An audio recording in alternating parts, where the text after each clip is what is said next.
Yeah, I'm really fascinated by all of it. I think, There's just so much background stuff that happens in preparations for not only just trials but hearings and different things like that that the public doesn't have insight into unless they specifically research that kind of stuff. yeah, Um, unless you've been to law school or you're an officer of the court kind of deal. exactly. Unless you're exposed to it, the general public doesn't really have any insight to it. So, I mean, I didn't. That's for sure. Even as an officer now, what I'm going on a little over 2 years. Has it been that It's long? Dang. It has. Last time I did an episode with you, man, I was still in FTO training. No, you were just coming off of it, I thought. I think you just No, I came. was still in it. Oh, really? Is that what it was? Yeah, Okay. I was still in it. That's funny. Well, I mean, I guess we could just, this is it. We'll just say this is it. We're started. So since the last time, I don't know, has anything like dramatically changed since you went from being a FTO? What is that? That's field training officer?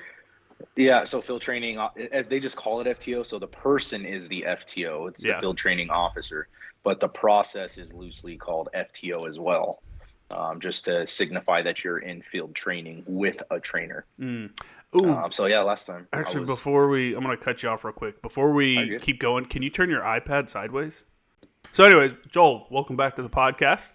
So we were just saying last time you were on, you were finishing up your field training Yeah, to just become a regular, street walking police officer. How long? exactly. How long does that training last? Was it like a year?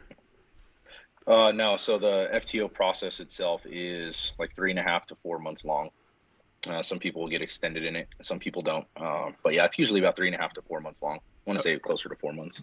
How is like being out? So once you finish that, does that mean you can go out on your own? Obviously.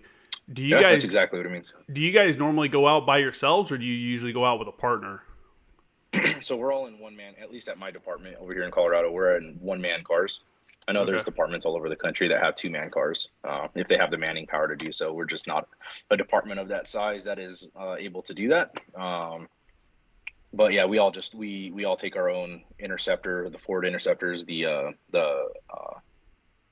Explorers, Which one do you like better? and I don't care. I've only had experience. I mean, we just got some F-150s, but I'm not really a truck guy. I don't drive them that much. More and So more, it seems like more and more police agencies are getting trucks. I had someone actually say something about it the other day. They're like, "Why do they need trucks? They don't use trucks." And I'm like, "Dude, why does anyone have a truck? It's useful for all kinds of stuff. Like you can carry pretty things. much, yeah, we can. The only bad side about it is, so in the trunk of our Explorers, we usually carry like a bunch of extra equipment. So a bunch of like evidence bags and like tape and cones and like flares and just a bunch of admin stuff that you might need at any given time on a call. Hmm. That's usually inside of our trunk underneath a storage unit. I guess it would be similar to like where a spare tire would be held at, like in the trunk Hmm. underneath the mat. It's underneath there, and then in the trunk itself we carry all of our other stuff. So like I have a patrol bag back there, I have like a go bag back there, I have like a PPE bag back there for like any kind of respirators and stuff, I have my cones back there, I have my rifle bag back there, I have like I carry the pepper ball gun back there, I have a camera back there. So we carry a slew of things extra. The bad thing about the F-150s is you can't put all that in the truck bed. Yeah. So you have to have the truck bed just left open, and in the back, instead of having a 2-person cage capable of transporting 2 people that you've arrested, you're only able to have one. So it's in half, and it's a divider in the back seat to where only That's half of crazy. the cage is able to put somebody in there, and the other half is sealed off from them, and that's where all your admin stuff would go. That's usually underneath, but even then, all the stuff that I just mentioned to you that goes in the trunk is now like in your passenger seat, so there's not very much room. Would it be harder to put a one person cage in it than just to leave it open and have one of the other cars take them in? I mean, I don't know how all that I don't works, know, but man. I don't know what the method. People in a of pay grade higher purchasing. than me thought that up, and it's been their baby.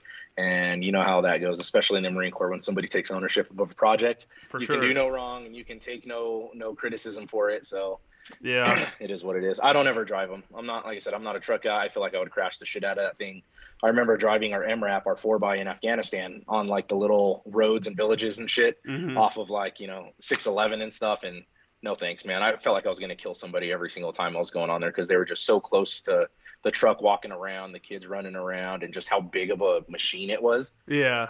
I have a bad taste with driving big ass trucks, and I don't care for it. Really? That's crazy. I love driving them. I like driving, man, driving through the bazaar in Sangin was something else. That's like That was sketch, man. it's super sketchy. That's one of the times I thought for real I was about to die was driving through the bazaar in Sangin, because we were driving north on 611 through the bazaar, and when you get to the end of the bazaar, there's a bridge, and we were driving that direction. Jackson entrance. Yeah, past it. So we had come out of Fob Jackson and we were heading north. And I'm driving. They had me driving because our driver had gotten called home for like emergency leave or something like that. So I'm driving, and there's this car just barreling at us, or just coming flying down the bridge like super fast, faster than normal. And I'm like, dude, look at that car. And at the last second, I see him cut real hard, like he's gonna slam into the vehicle. And I just brace. I go like that because I thought I was about to get blown up. Because a couple days before, a British vehicle got hit by a suicide bomber and killed like 5 guys. So this, I mean, I was like that, just tensed up and like kind of closed my eyes, like, oh shit. And all it was there was like a speed bump right there, and there was like a gap in it. He was trying to get his front tire between that gap and the speed bump. He wasn't actually, but dude, it looked like he was about to slam into us. And my captain was sitting in the passenger seat, the vehicle commander seat, and he was like, "Bro, I thought we were dead right there." And I was like, "Fucking oh my God, same man." And that fucked me. I was fucked up for a couple days from that, like thinking about it, like, holy shit, dude, like, because there was nothing I could have done. Nothing the gunner could have done. It would have just been over, you know. Yeah. The bazaar in Sangin is fucking crazy. Yeah, it is. I mean, there's just so many people walking around, and then there'd be times when there was like really nobody walking around, and it was a little bit eerie. Oh yeah. But a lot of times you had the kids just fucking with the trucks. Remember, whoever our turret gunner was, we would be shooting pen flares at him to try to get them off. I mean, so my FIC was attached as like the general support FIC, so we would escort convoys back and forth, whether that be the Army convoys, the National Guard convoys, whatever it was, who needed a JTAC team, if you will, to support them for X, Y, and Z missions.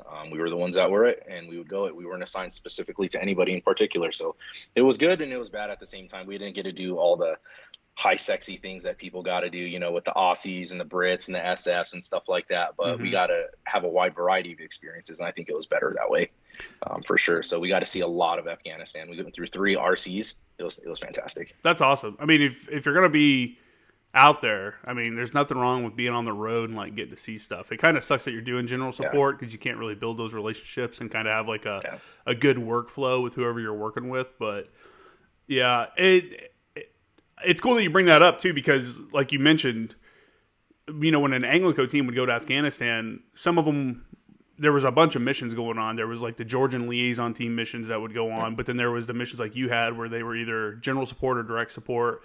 Guys were working out of Leatherneck, and teams would either go out and do like you did, you know, just working with regular Army units, National Guard, whoever, or SF units, or, you know, whatever task force, blah, blah, blah, you know, whatever secret squirrel dudes are out there. Right. You know, I knew guys from 1st Anglico that did that, and I knew a dude specifically from 5th Anglico when I was there who was out doing some really cool shit. I think there were SAS guys that he was working with, but task force, whatever.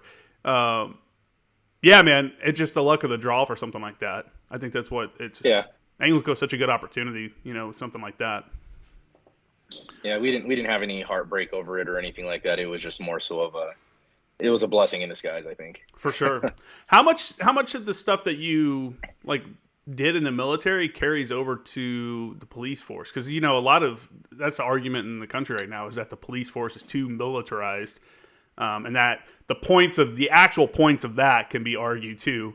But do you think that's I don't know. Do you think that's kind of hard to separate the two, or what's your thoughts on that? It's not hard at all, man. It's really not. I think the general public, and just my opinion, the general public's opinion of militarization of police is simply the equipment perception. That's all it is. They have a Bearcat that looks like an MRAP or used to be an MRAP of some sort, or, you know, they'll buy out of commissioned Humvees from National Guard units or something, painted all black, put police on the side, and that's like a tactical transport vehicle or something like that. What do you guys what do you guys use like the Bearcat for, just so people can understand why you even have it? So that's a SWAT thing. So I'm not on the SWAT team, so I can't speak to the specifics of it. But I know that it's used for tactical purposes. It's a heavily armored, basically like a MAT-V, essentially. It's a heavily armored. You have a gunner's turret, but there's no gun. There's nothing like that at all. They have bulletproof windows. They're really thick windows. They have armor, steel, all of that, and it's just used basically to transport people up in a safe manner. SWAT operators up in a safe manner to a position to gain tactical advantage, so that way they don't, they're not just open and able to get hit in a regular patrol car or on foot or something. They have something to give them a little bit of armor to get to where they need to be. So it's essentially just a troop carrier at that point. I know that you can do different things with it tactically wise. You can mount different devices to it, but again, I'm not fully versed in everything that they use it for. But from just what I've seen them using it for, it's simply to kind of be that intimidation factor, that presence factor, that psychological intimidation kind of thing, as well as transporting people in a safe manner. Yeah, for sure. I mean, I'm about it, man. I get it, because you hear about cops like rolling up for warrants and stuff like that and getting smoked or getting shot at, and it's just like, dude, they gotta have, for high risk warrants. It sucks because there's a thin line, right, where you have to like protect the officers, obviously, but you also have to assume that the people you're going, there could be innocent people wherever you're going, so it can't get all like crazy shootout. It's a weird thin line. It's a thin line. I don't know. It's a tough job right now to be a cop. What do you think? Yeah, I would say it's tough on a couple different fronts. It's tough with public's always swaying approval of what you do. So, everybody doesn't want the cops involved until they're the victim, and then all of a sudden they want the cops involved. Nobody wants the cops being as violent as they are in a certain situation until it's their family member that's at risk needing help, or them at risk needing help. Then you weren't violent enough. Then you weren't fast enough. Then you didn't do something good enough. Otherwise, they want you completely removed until they need you. I feel like that's the general consensus right now. Just me as a front patrol officer on the street doing day-to-day thing, interacting with everybody. I feel like that's mainly where it's at, is they don't want you involved until they want you involved. Would you say your interactions with the public are mostly really good, really bad? Like, is it like, I'm sure it's a mixed bag of interactions throughout the day. Most of them are good. I mean, even ones where people don't want to talk to us and we're contacting those individuals because somebody else called us on them. They end up being good most of the time. I'm very transparent how the style that I use in talking to people. I'm very transparent with people. I have no reason to not tell somebody, and I have no problem in most circumstances telling them why I'm talking to them, why I'm here. Be like, hey, the business has called me on you. They're not feeling safe with you around the area. They want you to move along for whatever reason. Do you mind just going along? What are your plans today? Just kind of opening that door to have a conversation and shoot the shit with the person and see what their side of the story is, what they're doing. But I have no reason being transparent with somebody and being open communicatively with somebody. And I think that's definitely helped me. Not being so much like, I can't tell you why I'm here. You don't need to know anything. Yeah. It's not your business. I don't care. I'll tell somebody. Somebody comes up to me and asks me like, hey, what's going on? If it's not an immediate situation that I'm like, hey, you just need to get out of here, and we'll explain everything later on. If it's not an immediate threat kind of thing, I'll explain what's happening. It's their community. You know what I mean? We essentially are there to help them, to serve them, to make sure they're okay in their day-to-day lifestyle. I have no problem with explaining everything to them. Yeah. I don't know how the people listening probably don't know, but I shoot a lot of photos, and I carry my camera with me a lot. And if I see something like crazy, like the cops are doing something crazy, not they're doing something crazy, but it looks like something crazy might be going on. Yeah. Then I pull over, man, and I hop out and I kind of wait to shoot some photos of it just to kind of, capture the scene, I guess. And I will say, I could tell a few times that the cops were annoyed. They're like, "Ah, shit, there's a guy with the camera." Like, God, here we go. But most of the time, even when they looked like they're annoyed, they were always super cool about it. I'd be like, "Hey, what's up? Can you tell me what's going on?" And I'm smart enough to look at the situation and go, "Hey, while he's wrestling the guy down, it probably doesn't want me to come up and ask questions." So I just kind of like, public's not like that, though. So I just kind of let everything work itself out. Okay, subdued or whatever, the situation is calmed down, and then I'm like, all right, can I talk to someone? They always pass me off to the the sergeant or whatever. Yeah. Oh, really? A lot of times, you can tell wow. that dude's annoyed. He's like, "Ah, here we go." But my interactions have always been really good, and I think they've explained what they can, And I don't know. I don't think enough people get out and actually try to interact with police officers and see kind of like what the lifestyle is like or the vibe is like. Yeah, I mean, you can. There's one way to get that experience, and you can always just do ride-alongs and stuff. But a lot of people aren't comfortable, especially right now with the COVID thing going on. You don't want to be locked into a car with somebody you don't know and whatnot. And the departments are really tightening down on that kind of stuff, also. Mm-hmm. But I think that a lot of people, like taking pictures and stuff. We've had people take photos, take pictures and stuff. I don't really care if people do that, as long as I do it from a safe area or like not all up in our business. I don't care at all. Mm-hmm. I'll probably approach those people later on and be like, hey, my name's so and so. I'm with this department. I noticed that you were taking some photos. I would love your photographs. Can you send them to me so I can submit them in for evidence? Then you'd be surprised how many people just completely ignore us and don't want to send us anything because they didn't get their 13 seconds of fame for CNN. Really? Like, oh yeah, oh yeah. So when you were saying, something looks like it's interesting and you'll just step down and take some photos and stuff like that. What's funny is a lot of times it looks interesting, but there's not really much going on. Yeah. It's like an arrest of a homeless guy that had a warrant. So we have like 3 guys there or something just because they were in the area. And it's like, oh, there's a lot of cops here. What's going on? Mm-hmm. Must be something pretty big. And it's actually like nothing at all. But so. See, to you, that's not interesting because that's your day to day. But for, for us regular folk, we're out here. I'm like the last couple times I've shot photos is them arresting some homeless person, and one of them was a lady that was like, one of them was a lady that was like going crazy, and I think she was trying to fight her husband or boyfriend or whoever, and they actually put this thing around her legs called the wrap. It had her all wrapped up and everything. So I was like, whoa, this is crazy. I've never seen this before. So I was shooting photos of that, and I talked to the sergeant afterwards. And I was like, what is that thing? He's like, oh, it's called the wrap. We probably deploy it twice, 2 to 3 times a day. He goes, just helps us keep them safe. And what it does, it completely immobilizes them where it's like a canvas thing that goes all the way around both of their legs and it's super tight.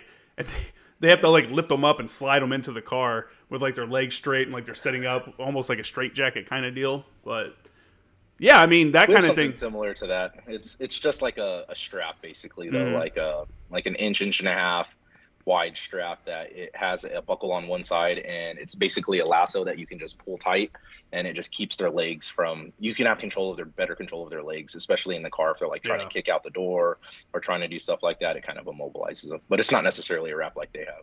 How often do you have to use something like that, and what is like what's the decision process? Is there someone that has to go, okay, deploy the wrap, or like, hey, use this different restraint?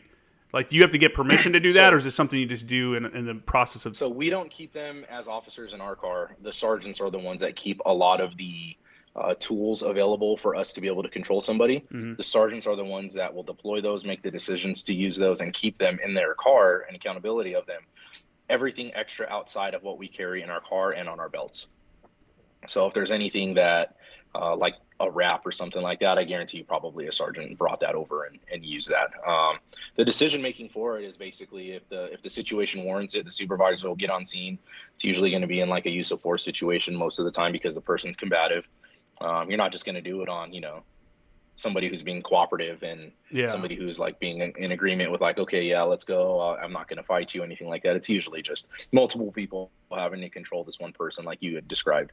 But the decision making for it is it's basically going to be up to the supervisor. If they see it's warranted and they see that it fits the criteria in order to deploy something like that, then they'll do so. So that is the argument from, like, I guess, activists saying that the use of force is too much, like something like that is too much. And I will say, like, seeing that woman go crazy, it was like 3 officers trying to hold her down before they got that thing. Oh, yeah. And it's hard to believe that like a malnourished, like female can fight off or sit there and like cause that much trouble, but it's something that happens. I don't know. What are your thoughts on, like, I feel like the public is really ignorant on a lot of things that happen, and unfortunately the media doesn't do a very good job of covering like a full story of what is actually occurring, why people got detained the way they did or something like that. They just like to show the after effect. Is that something that you guys have had to deal with at all in your department? I mean, not necessarily a use of force where somebody felt like it was too much or anything like that. Me personally, haven't been approached and been told like that was inappropriate and we shouldn't have done that. But I see it all the time in other agencies around the area. Some of them are legit, some of them are just completely stupid. And I think it's due to people's lack of knowledge in knowing what the department they're criticizing, what their use of force policy is. I think a lot of people choose to blanket the police in the entire nation essentially under one criteria or one explanation of what they think the use of force policy should be. Or, they'll take something that they saw on live PD in Oklahoma and think it applies in California or Colorado or Oregon or Texas or Florida. You know what I mean? That's not the case at all. You have to look at the specific state's laws of what is allowed, what is not allowed, and what they're allowed and their officers to do. And then the use of force policies can vary. I mean, generally blanketed, yes, they're similar across the board, but when it comes down to specifics of when officers are allowed to utilize certain tactics, certain maneuvers, certain tools, it varies from department to department. So people can't just be like, this is insane. I don't know why he was allowed to do that. Why did he just drop him like that into a straight armbar takedown? They're not allowed to do that. She wasn't even doing anything. Well, based on that officer's perception at the time of the incident, he was allowed to do that maneuver to control that person given the circumstances. It's his policy. Might not be the policy where that person lives that's blast them on the news. You know what I mean? So yeah, it's people thinking that. Let me back up. The country really prides itself in being diverse.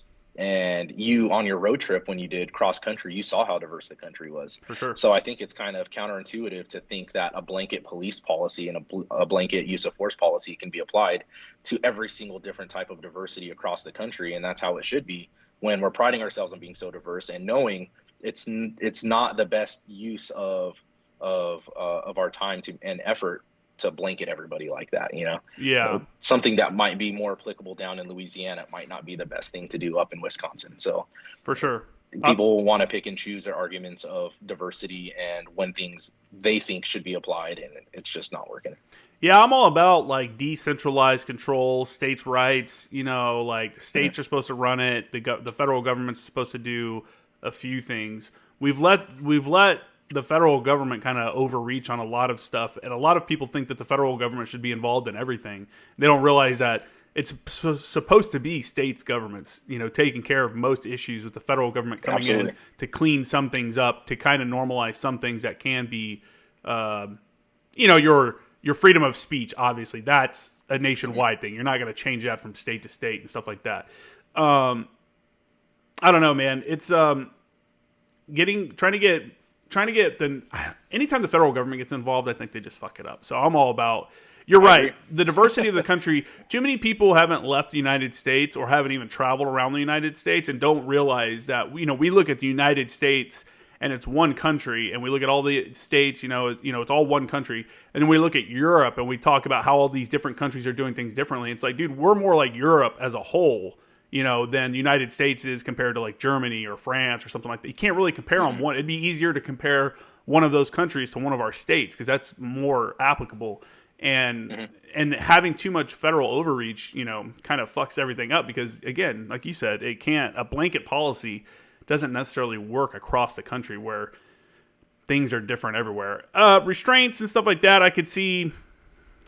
I don't know how, like, takedowns and I don't know how much that differs and stuff, but I do like the fact that some people are pushing for more like training and stuff for officers so that people feel better. And I think a lot of police officers are encouraging that as well, like getting people to do like jujitsu and stuff like that and stuff to help them, sure, their own self-defense. I know you guys do combatives and stuff when you're in your training. Do you guys continue that? Is there any like follow on to that? Is there like a annual training or? I was listening to that episode you did with Shipton about his department out in California, and just talking about like the vast differences between our departments. It's pretty crazy. So like he mentioned that they don't really do DUIs and stuff like that as an example. Like we do our own DUIs all the time, every day. Meaning that if he pulls someone over for a DUI, he passes it off to another officer that's certified for that. If I pull somebody over for a DUI or think that there's alcohol or drugs on board while in control of a vehicle, I'm the one doing that investigation. We don't call somebody else over. We're all certified to do all of that ourselves. But another one of the ones, going back to what you were saying of trainings, we train specifically firearms. So we go to the range, we train use of force techniques and defensive tactics and stuff like that. We do that 4 times a year. So we do it every quarter. So every 3 months, we're always scheduling a training day that is anywhere from, it's about 4 hours long or so, 3 or 4 hours long, of just going over our use of force techniques, going over our tactics, when it's applicable, when it's not, and how to properly execute those techniques. It's very, very similar to MCMAP as far as like the structure of it goes. Not all of the techniques are the same, but a lot of them they parallel very similarly. So like straight armbar takedowns, you remember that. Yeah. A lot of the grappling we did, the ground fighting, how you like do reversals, how you go from a mount to, and then you roll the person, and then you can go onto mount and then getting out of their guard, things like that. We train all of that kind of stuff. And it's heavily leaning, and we're transitioning at my department more and more to doing more jujitsu control techniques. It's called Gracie. I don't know if you ever heard of them. Gracie techniques. That's what my department's transitioning into implementing a part of our defensive tactics. So they had all of our defensive tactics instructors go and get certified and taught at the instructor's course for the Gracie techniques. And then now they're tasked to come back, similarly to the Marine Corps, to come back and teach the unit or our department all of the techniques and run through everything and make sure everybody's proficient in them. So that way, you can properly implement them on the street should you need to do so. We do it pretty often. How often, or are you allowed, you said you go to the range and stuff like that. Can you come in and shoot on your own time at the range? Is it like an open range? Unfortunately not. No? So we have patrol, what's called teams. So one team, we have 6 teams. Each team is assigned a shift and a days. So like me, I'm on what's called team 2, which is a day shift team. So I work from 5:45 to 3:45, and then I work Thursday through Sunday. So the second half of the week. So that's generally, the newer officer shift and stuff like that. That's usually one of the last shifts to go on bids when it comes to seniority. So that's why I usually get put there. We usually go to these trainings with our teams to keep it team integrity and everything like that. And we can train together, and we can kind of almost tailor a lot of our tactics to how our team dynamic is. So you have your baseline of how everything goes, but then you're like, all right, my sector partner is Jack. Me and Jack are going to continually practice doing this maneuver together, because chances are, if we have to do it, it's going to be us two doing it together. Or like when we go do building clearing, me and Jack are going to practice doing things together, because more than likely it's going to be me and him clearing a house together, things like that. But there are people who, like, detectives aren't assigned to a team, or lab people aren't assigned to a team. Other people in special assignments aren't assigned specifically to a team like that. So they're able to kind of come in and come with us on those, as well as on open days. We have open day trainings as well, to where, like, if you couldn't make it with your team for whatever reason, you're able to go in on those open days and fulfill the obligations of those training criteria. We also were told on range open days, if we've already qualified with our team and we've done everything already, we're allowed to go and shoot, just to kind of keep honing in those skills and keep doing the practice and all that if we want to. So yeah, we are allowed to do that, but more often than not, that's not the case. We don't get to just go up to the range whenever we want to. I wish we could, man. I wish it was like the Marine Corps. We just book the range, we go up there, and we can just go lay down some rounds. But we're not able to do that. We share our range with like several other agencies, and everybody has to schedule it. It's a shared range, so we can't do anything like that. More often than not, I bring my duty weapon home, I bring my belt home, and I just go to my own pistol range and I just do my work there. Yeah, that's cool. On my own off time. Yeah. I think it'd be cool if there was like a public range, if like the police department ran a public range where like me, I could come in and go shoot, and they could like show average. We talk about gun safety and stuff all the time.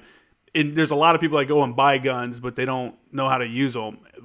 That would be a great place to like come in and have like police officers like instruct them on how to shoot and kind of see how it all works and like do it the safe way and stuff. That'd be something cool. I don't know if that's like possible or realistic, but well, I would say that they would be competing with the private sector for that kind of market. But I don't know if you can like government sanction and government fund something like that. You know what I mean? Yeah. Unless it's somehow, I'm sure there's loopholes you got to jump through with government processing and like, okay, the revenue from that, who's going to benefit off the revenue from that? Is it going to go back to the taxpayers? Is it going to go back to the city? How is that exactly going to work? You know what I mean? But also people's perception right now of police officers, man, they might not necessarily want their gun instruction from them. They might see them as being the unsafe ones in society and the ones making the wrong decisions in society.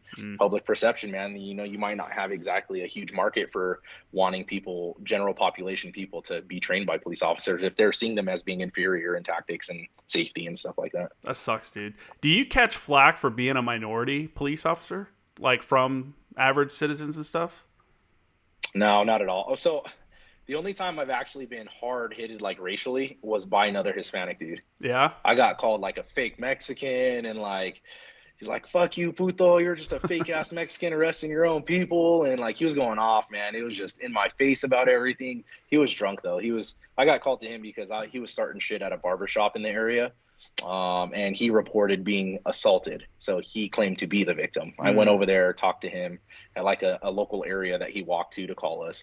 And I immediately noticed that this dude was hammered. You know, you had the typical, he had the bloodshot eyes, the slurred speech, heavy slurred speech, the imbalance, trouble recollecting things in like chronological order, jumping all over the place. You know, that in itself isn't necessarily an indicator of somebody being drunk, but tied in with everything else, you know, he's probably drunk. Yeah, for sure. So I go over there, I talk to the people at the barbershop. He came in just acting stupid. Give me 1 second. I'm sorry. Oh, you're good. It's my work phone ringing. Yeah, go ahead. Go ahead. Okay, sorry. Yeah, so I got called in. I do have to go to the jury trial here in a little while, so I can't stay on too much longer. I'm sorry. We can pick it up. That's cool, man. Afterwards. Yeah, just let me know how long you can go. Yeah, sure.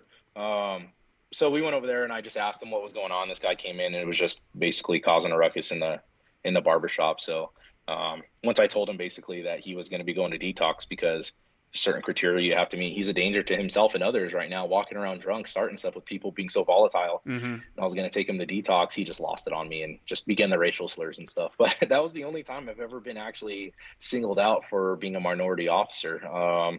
Everybody's usually pretty passive about it, man. I think that's cool. I don't really think that, at least in the area that I work, it's not too big of a deal. Well, you know, I think in general, most people are probably pretty passive and support the work of the police officers. Unfortunately, we let the fringe elements of society like dominate the news headlines and stuff like that. I mean, you look at these Kyle Rittenhouse protests, and it was like there's like, I think one of the headlines was like hundreds of people protest across the country. And it's like, okay, like why even cover that on national news? Like nobody cares, man. You know, it's like, well, people care obviously, but I don't know. It's just quit letting the fringe elements, you know, decide what the narrative is. And I think that drives a huge wedge between all of us and stuff. And it sucks for police officers because that false narrative obviously can result in, you know, a real danger to you guys if people come out with the perception that you're the bad guys and that, you know, you're doing everything wrong. And obviously there are police officers that do things wrong and that should be, you know, held accountable for that,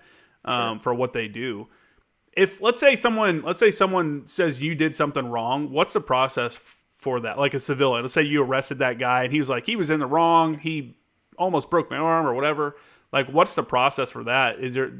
There's like a review process, I'm assuming. Do you get benched for a while it's looked at, or how does that go? So the complaint is over the use of force, not necessarily the arrest. Is that what you're saying? Yeah, let's say that. Let's go with use of force. Well, okay, so if there's a use of force for us on scene of something, we immediately call a supervisor because we have to report it to them that there was a use of force. And then that initiates an internal investigation to see if the use of force was proper based on the circumstances that existed at the time of the use of force. So it's already something, if there's somebody insinuating, so if I report a use of force or anybody complains of a injury during an incident, we get our supervisor involved, we get medical involved right away, we have them cleared or have them seen, we offer them medical attention. And then an internal investigation, if there was in fact a use of force, automatically kicks off. So that's a group of people inside the department that review the incident and say, okay, this is what the officer was experiencing at the time, and this is what he did in reaction to what he was experiencing. Is this within our policy? Yes or no? And then it just moves on from there. Like, yes, this was a in policy use of force based on what the suspect was resisting or what they were doing or what they were fighting with or whatever the situation was. And then they tell you like, hey, your use of force was cleared. You're good to go. If the person continually complains about it, it was already reviewed at that point. So if they want to make, any other insinuations, they wanted to open up to like IA or something like that, or after the fact, then they were able to do so. And then we just get investigated that way. But whenever there's a use of force on scene during an incident, it's automatically investigated and opened already. Yeah. Okay. Yeah. I think that misperception of how that's handled, there's a big misperception out there. And you have the argument that like, well, they're investigating themselves, so of course they did nothing wrong. Kind of feeling. Do you have any kind of outside people that's on the review board? There's nobody outside of that's on a review board. It's all people who are knowing and versed in the use of force policy. Yeah. Who do they want? Susan next door living to me on the use of force policy that thinks the blanket policy in Louisiana and California should be the same? Is that the person who you want actually reviewing this and saying like, nope, I don't think it was okay, but it clearly states in black and white that it was approved? That's not the person that's the best person to be on that board. Mm-hmm. The board is made up of people who are well versed in it, who are instructors, who are supervisors, and I'm not sure if there's anybody legal involved with it or not. I don't know, but people invest. I mean, the argument that the department is investigating themselves is so weak because they have no insight as to what actually goes on in those interviews. The interviews are very thorough. They're very, very thorough. They have unlimited amount of access to all the information for the investigation. I think people thinking that we are just clearing ourselves of no wrongdoing because we're just looking out for ourselves, that's so ill-informed and so uneducated. We're actually very scrutinized by our own people a lot. And sometimes there's internal animosity, not saying in our department, but sometimes there's animosity internally because the group of officers in IA and review boards and stuff are so scrutinous of the incident itself that they do hold the officers accountable for even the smallest impositions and smallest things that go wrong. So those just don't make the news. Yeah. You know what I mean? They'll say like, oh, the armbar takedown that this person did was justified, but they didn't see that the officer got written up for, something else that might have been minor or stupid or a different part of that investigation. So like we're actually scrutinized pretty heavily. Yeah. We actually hold ourselves accountable pretty heavily. You're just hearing about the loud minority of those incidents gone awry from the news media. It's not often.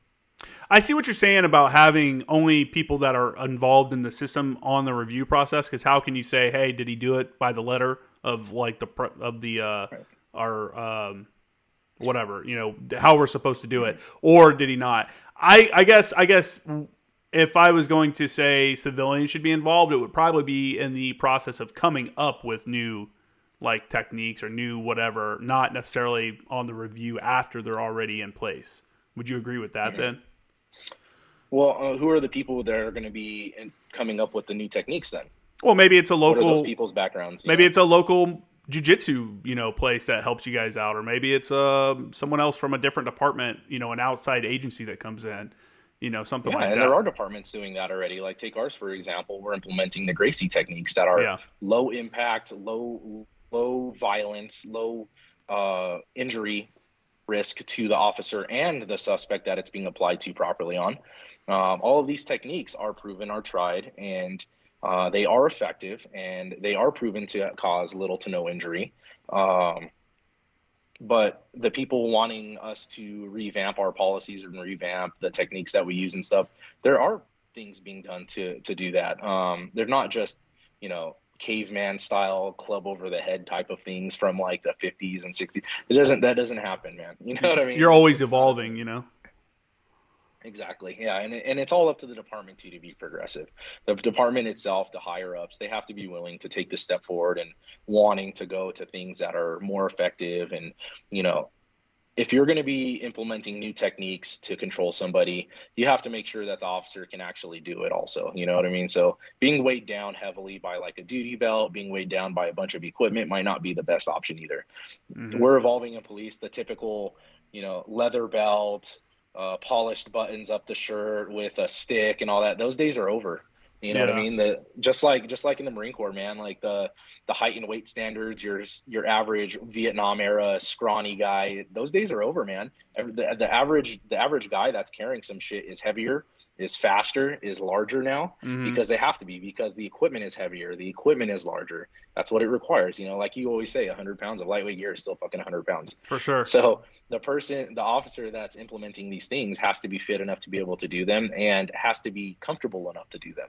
As far as what they're wearing. So go into like external vest carriers, and it goes along with the whole perception of militarization and stuff. Like, oh, there's a line. If you get too tactical, now you look like the military's, LBVs. And if it's on the opposite side of the spectrum, now you don't have anything at all. You're wearing everything on your hips, which is scientifically proven time and time again to cause lower back pain and to be detrimental to the officer's health long term. With sitting in the patrol car, having stuff on his back, running, jumping over fences, whatever it is that the day-to-day tasks are involved in a 10-hour shift, over time, over 10, 20 years, that's going to be detrimental to that officer's body. It's going to be completely eroded. What can you do to offset that now and to make them more effective? So there's just all these different things that are being put into place, but people are demanding change right now. I don't care what you say. I don't care what kind of scientific evidence you have against it. This is what I think right now. And that's what they want. And it's just, it's asinine. Yeah, so you're saying improvements can't be made necessarily because perception is, holding back kind of the technological improvements. I think it's a factor. Yeah. I don't think it's the only thing holding them back. I think sometimes, it's chain of command and higher ups sometimes have a say in that also. And funding, if they're a little bit old everything, school, it's the 30-year master guns that needs to just retire already. Yeah. Sometimes we're our own detriment of holding people back also, our own departments back also, I think.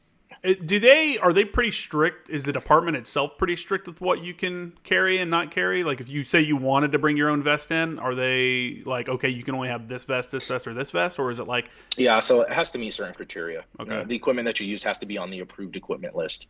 So quote unquote list.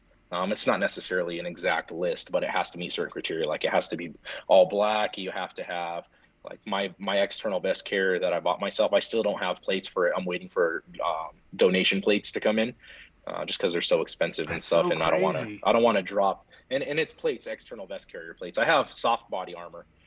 They only gave us a level 2 soft body armor to wear underneath our actual uniform shirts. So I went out and I spent money on plates, hard plates, ceramic plates, to upgrade them to level 3A. So it stops up to like 380, I think, or 3, one of the higher caliber pistols. So it covers all caliber of pistols. It doesn't cover any rifle. Whereas the level 2 armor only stopped up to like, I think, a 45, and it didn't go anything beyond that. That's crazy. So I invested in my own. Yeah, I invested in my own plates so that way I can be covered with like all the Magnum rounds and all the higher caliber pistol rounds and stuff like that. But external vest carrier plates like Sappies and stuff like that, we either have to purchase ourselves or wait for a donation from Shield 616. It's called. They are a foundation that donates body armor to police officers in Colorado. And it comes with a vest carrier and plates, like the whole setup and everything like that. Or the officer can spend their own money and go and do something that they want to do. But it goes in seniority order, so I have to wait my turn in line. And I'm pretty far down there right now to get my plates. So I have my own vest carrier. I have everything set up ready to go. I just need plates. Is that something you would wear all the time, though? Or something that's just in the trunk ready to go in case something crazy happens? Something in the trunk ready to go. It's just one of those, like, you put it on if you have like an active shooter kind of thing going on, or if you have something that's pretty volatile and you need a higher level of tactical protection. You throw that on. I would get my M4 and we would go to work. So let's kind of shift gears a little bit, because I know you're short on time. You're going to go participate in a trial, so that's pretty cool. Can you kind of give us I think a lot of people don't understand what happens in an actual trial. We've watched too much TV and seen what fake trials look like, so we think that's actually how it occurs. But before you kind of talk about through like your role in the as an officer of the court, like your role and everything, I remember in law school, or not in law school, I was taking a business law class when I was in college, and one of the things they were talking about is like, don't talk to the cops. It's like the first thing ever. It's like, don't talk to the cops. Got to get a lawyer involved. And we were told it's because the police officers can't can't testify on behalf of the defense. Anything you said anything that you testify has to be for the prosecution, and everything else is considered hearsay. Is that the same? And this was here in California that I'm in school. I was taught that. Is that the same in Colorado?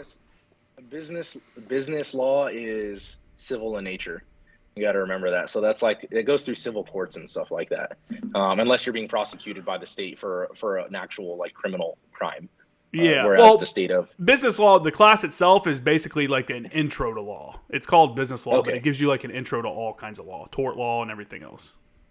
Okay. So coming from my perspective, like when I write my report, I include everything that the person or persons that I'm interviewing said to me. Mm-hmm. And it's not hearsay. Hearsay is through a third party. You're taking somebody's testimony or somebody's interview through a third party without from them directly. Mm-hmm. That kind of stuff isn't admissible into court unless you verify it with that person directly. So an example of that is I'll have, mom call in and say, my daughter told me this happened, and then she said this and this and this happened, and that's leading to a suspect for a crime. Well, I need to talk to the daughter directly to get her statement and to get her side of the story of what exactly transpired in what's being alleged. Otherwise, if she refuses to talk to me, I can't admit the mom speaking on behalf of her daughter for the alleged crime, because that's through a third party. That's from my understanding, that's hearsay, and that's not admissible. You can't take stories through a third person about something that happened. That would be considered the victim or the suspect. Okay. So if somebody tells me something, that's the suspect, and then I go and interview the victim, and then I go and interview witnesses and all of that is firsthand information of their statement. I include all of that in my report, and I can testify to the contents of my report. So my report is, I'm going to be able to testify to what suspect told me, what victim told me, what third hand or what a witness told me they saw, all this and that. All of that's included. I wrote it in my report. I can testify to it. It's all good to go. The only thing that I wouldn't be able to testify to is if I included, and we're taught not to do these kinds of things, and it's part of like the training, is to include opinions in your report, include inferences unless supported by facts in your report, and include hearsay in your report. So like Josephine told me that Adam told her that this is what happened. Well, that's hearsay. That's not going to be admissible. I would have to say, I would introduce it by saying Josephine told me that Adam told her this. In speaking with Adam directly, he told me this. You know what I mean? So how did you obtain that statement from Adam? Well, Josephine told me Adam knew. Well, then I went and talked to Adam as an example. You know what I mean? It's just like the trail of where you're going. So that part of it. Now there's a whole bunch of background stuff that happens not in like the limelight and all of that, especially like with the Rittenhouse trial, I guess you could say. There's so many court dates that have been held already prior to even getting to jury trial. Mm-hmm. You have advisements, you have arraignments, you have pre-trial meetings, you have all of these different hearings that are going on. You have motions, you have preliminary hearings if it's a felony. You have all of these different hearings that go in order for the defense to argue why the defendant should or should not be held on these, or why certain evidence isn't admissible. They're arguing on behalf of their client, whereas the prosecution basically has the burden of proof, and they have to argue why it is relevant. Mm-hmm. So innocent until proven guilty. People don't really understand that is a thing. It is innocent until proven guilty. The cops aren't the ones that are charging you. All I'm doing is I'm fact finding, and I'm presenting that in a report format to the district attorney's office. The district attorney's office, and my level of burden is probable cause. The person that I am speaking with, probably there was a crime committed, and the person that I'm speaking with caused or committed that crime. Now, the burden of proof for the district attorney to convict, or for the jury to convict, is beyond a reasonable doubt. It's a higher level burden of proof. Mm-hmm. So it's going to be up to the prosecution to prove beyond a reasonable doubt, and if they believe we can do so with the facts of the case, that might not necessarily meet the reason why I arrested them in the first place. So like, I have probable cause to arrest them, but the DA doesn't feel like that they can win the case, or they don't feel like that they can prosecute it, so they might drop it or plea deal it or whatever the case might be. All of this stuff is all being argued, evidence, statements, everything like that. It's all done beforehand, before the trial even goes. Yeah. During the trial, it's very It's very already, you're supposed to work within guidelines. I know there's rules of the court that have to be followed, which there's a shit ton of them that I do not know of what all of them are. That's what you go to law school for and pass the bar exam and all that, because you're supposed to be, as a bar licensed attorney, well versed in the rules of the court, what rules you're supposed to follow, how to file these motions, how to abide by them. Me as an officer, my part in it is simply to present and testify the contents of my report, what I did during that time frame, and then the prosecution can present any evidence through me that I might have obtained. So, for example, Officer Flores, you took this picture on so-and-so day. Do you recognize this picture? Like, yes, I do. Okay, what is it? This is the picture of the whatever that I found there, and I took a photo of it.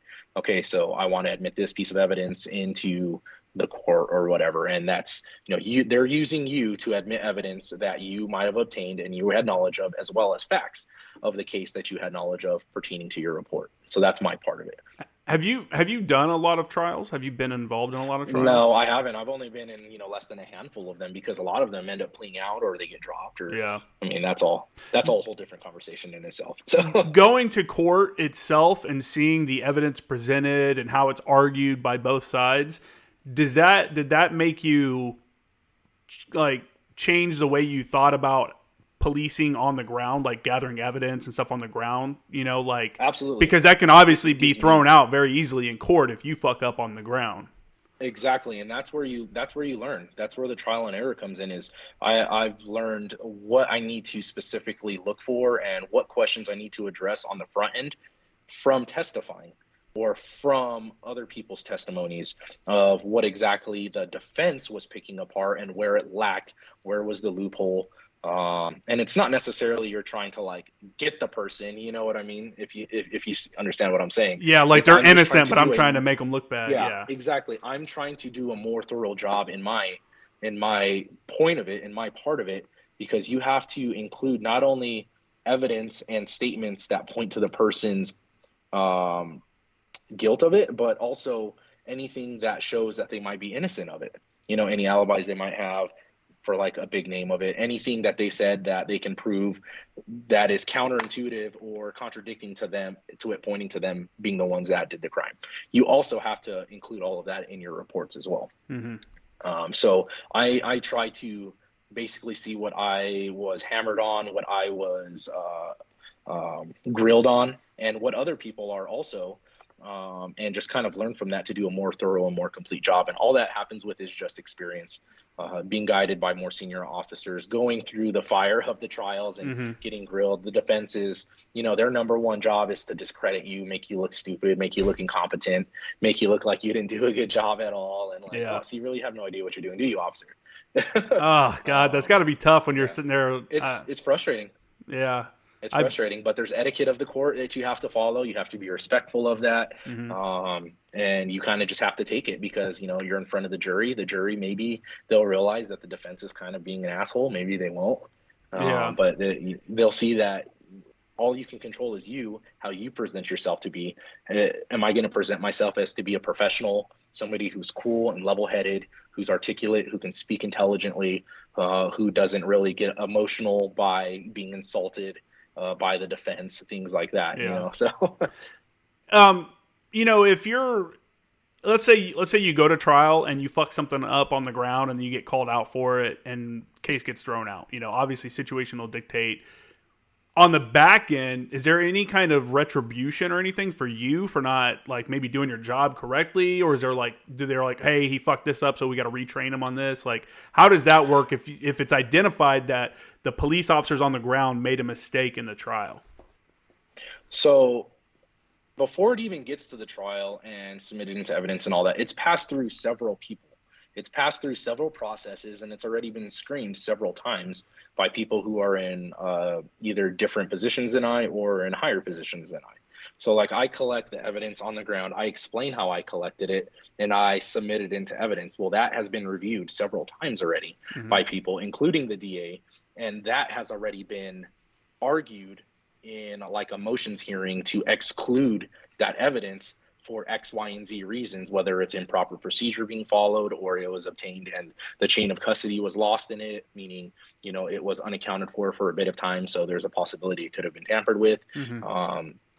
All of that is already argued on the back end, or excuse me, on the front end prior to even going into trial. So if the defense does a job of arguing why I fucked up in collecting something at some point in time, and the prosecution argues, no, he didn't fuck up, this is the circumstances surrounding it, the judge weighs in and says, okay, yes, I see, I rule with the defense, that motion is now accepted, and that piece of evidence cannot be included in the trial.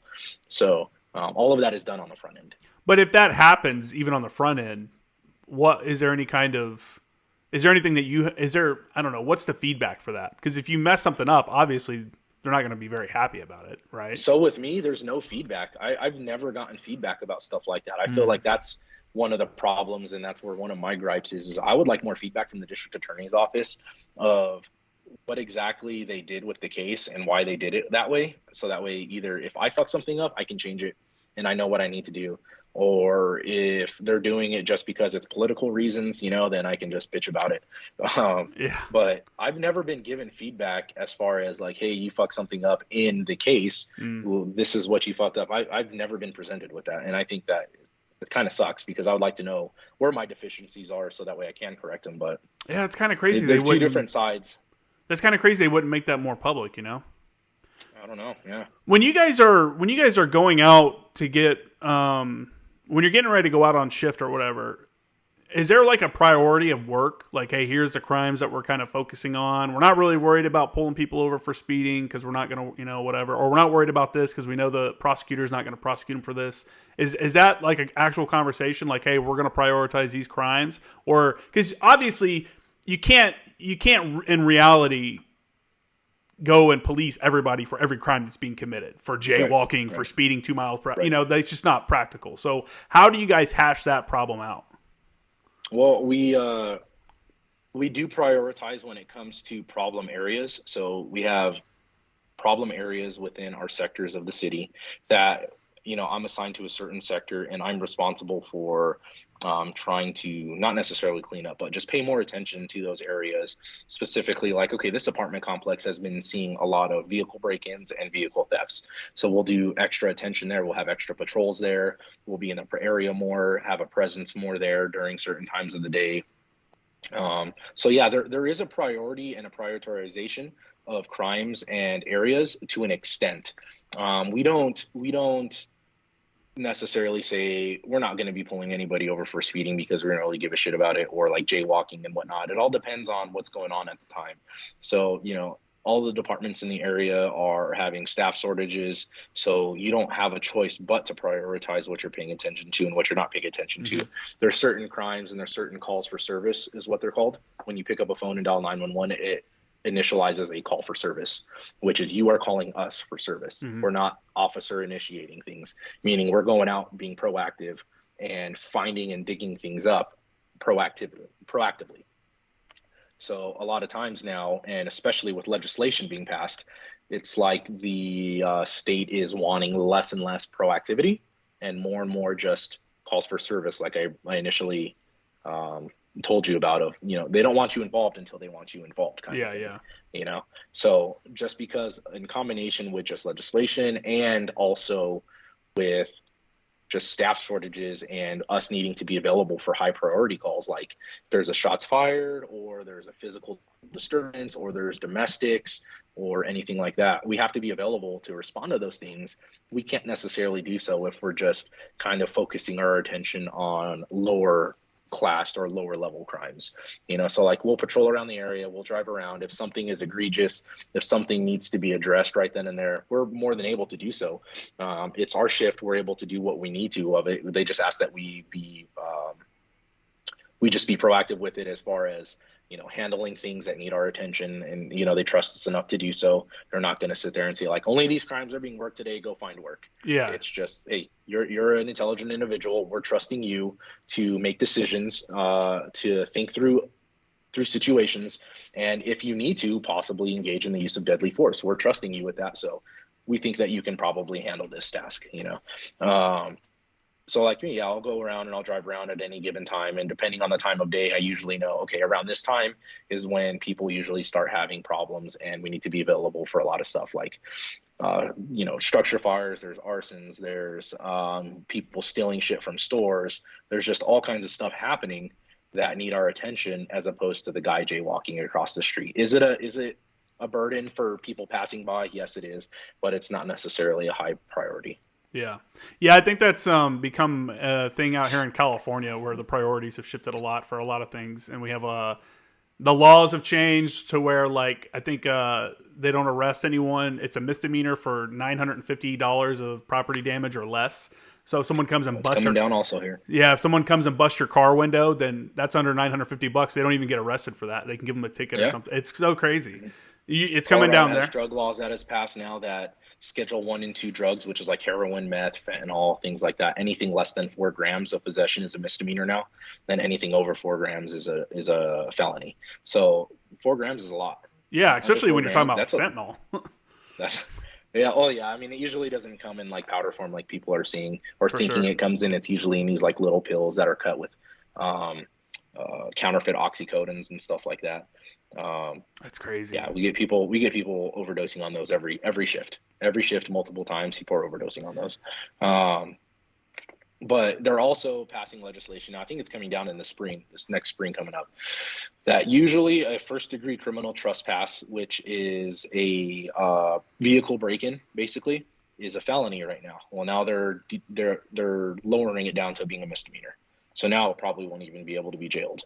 So people will just, hey, we caught you breaking into somebody's car. All right, we'll take you. We'll book you through. You're going to get released on a ticket. Have a nice day. Oh, you're going to go break into more cars that day. Okay, well, I guess we'll just catch up with you later then. So that's coming down. The criminal mischief, which is like breaking people's property, the value of that for a felony is $1,000 or more. Yep. And now it's being increased to $2,000, I believe. That's so crazy, coming this next spring. So you can go just breaking people's shit, and it's a misdemeanor now. Yeah, all kinds of stuff. So legislation like that, I mean, what else can we do and take that as other than people just don't want these problems handled or don't want them dealt with in the manner we're currently dealing them with? Okay, we want to decriminalize or make it less of a priority, then you guys are going to, the nationwide motor vehicle thefts skyrocketed during the COVID time because that was literally not jailable anymore. Mm-hmm. People stealing cars multiple times a day, getting caught. It's not even jailable. Well, anybody that thinks a lot of these new rules or legislation that are coming down the pipe is a good idea, only need to look at San Francisco or California as a whole and the amount of crime, the amount of like criminal. It's like becoming criminal gangs where they're coming in and shoplifting en masse from stores and stuff like that because they can all come in and steal as much as they want and walk out and no one stops them. And it's just insane, man. It sucks that that's coming to other places. I was hoping it would be contained here to California. Oh no, it's definitely everywhere. And I don't understand why more people are saying like we need to be more like San Francisco. And I really like what they're doing there. Like they have no idea. It's crazy, man. How people are shitting on the streets. And how people just literally. Literally. Yeah, I mean, a lot of it is up to that county's jail if they even want to accept a person for that specific crime. Also, COVID doesn't help. So not only the legislation, but also COVID. COVID standards are barring a lot of things that are usually jailable from being jailable now. So we just have to abide by whatever the county that we're in, their jail standards are. I can't believe it's still a thing right now. In 2021, the vaccine's out there. I think people are coming to the realization that we're going to live with this. Like COVID's just going to be around. That the fact that they're not putting people in jail. There's been criminals out here they released a ton of people from jail and prison in California, and there was a lot of crime that ended up happening from that. It's so unfortunate, dude. Would you still recommend people to come into policing as a job?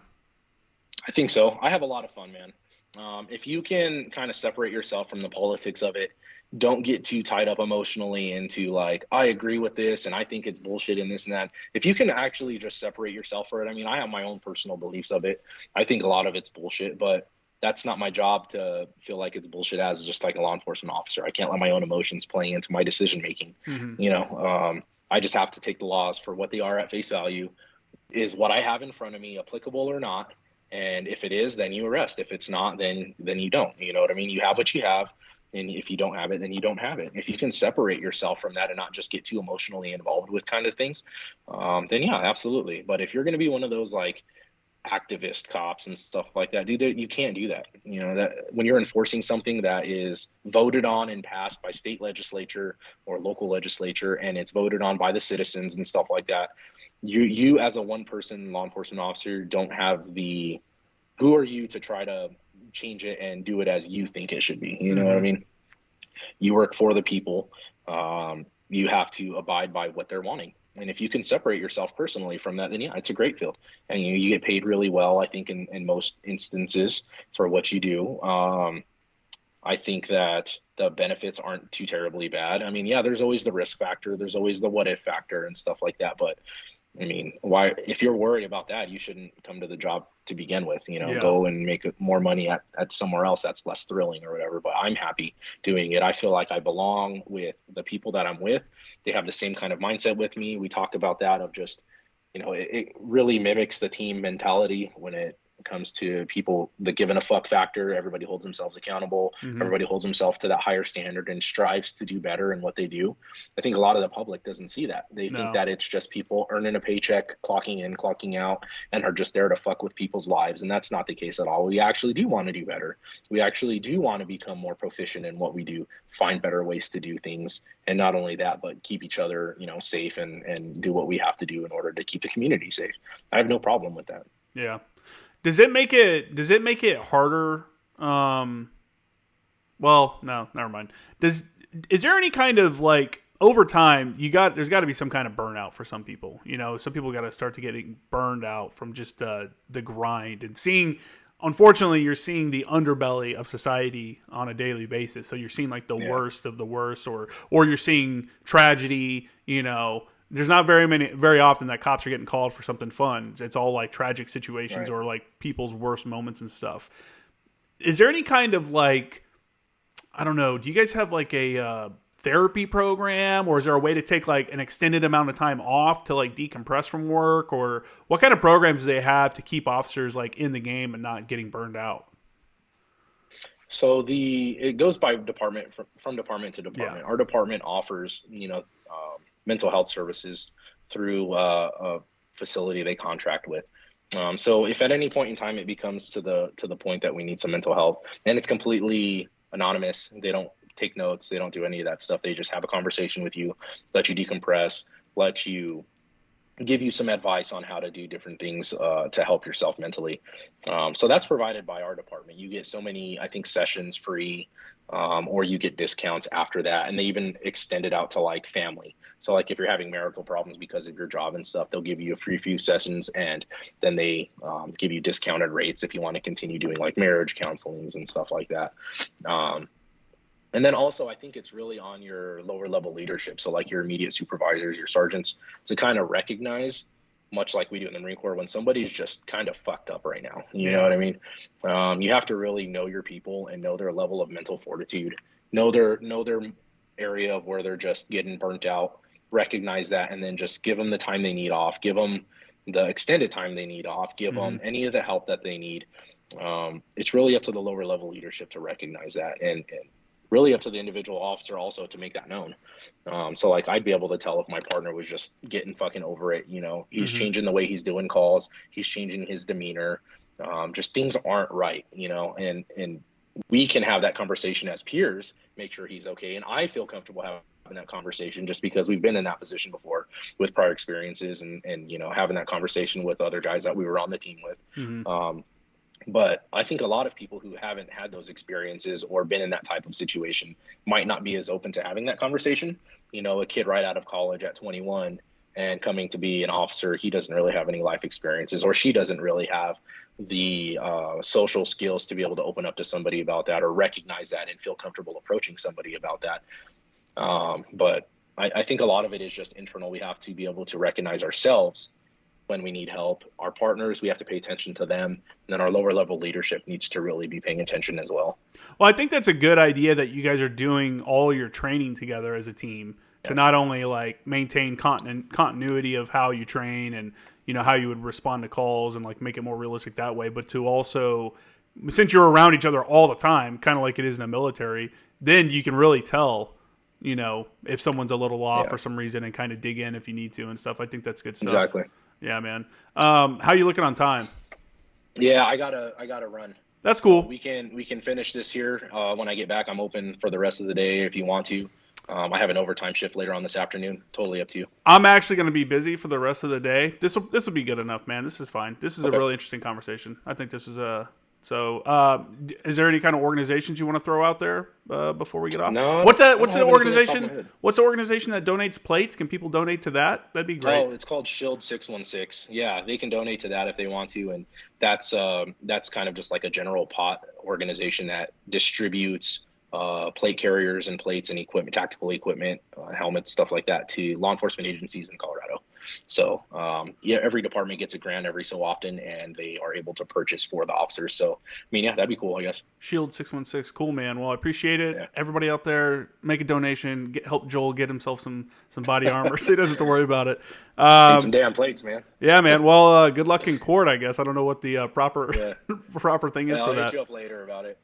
Cool, man. Have a good one. All right. Thanks. Take care. Later.